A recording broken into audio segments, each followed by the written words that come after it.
they're inevitably going to be avoided.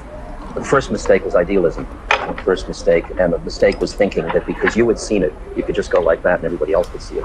And you could just say, it's all love, and then everybody would love. I mean, it was a naivete. It was naivete. It was not working on ourselves deeply enough to be without the clinging of mind that made us try to use it. It was our lurking righteousness that got in our way.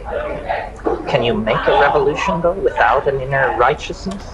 That's the far-out question of where would the action come from? And there's this line in Buddhism that says, out of emptiness arises compassion. And what I experience is that there is a way in which I can sit down in front of a truck or feed a person or go make love or go surf, and there is an appropriateness in every one of those acts. And for me to hear that, I've really got to shut up. And my work is to keep shutting up, to hear which one it is. And if it is a revolution, so be it. So be it.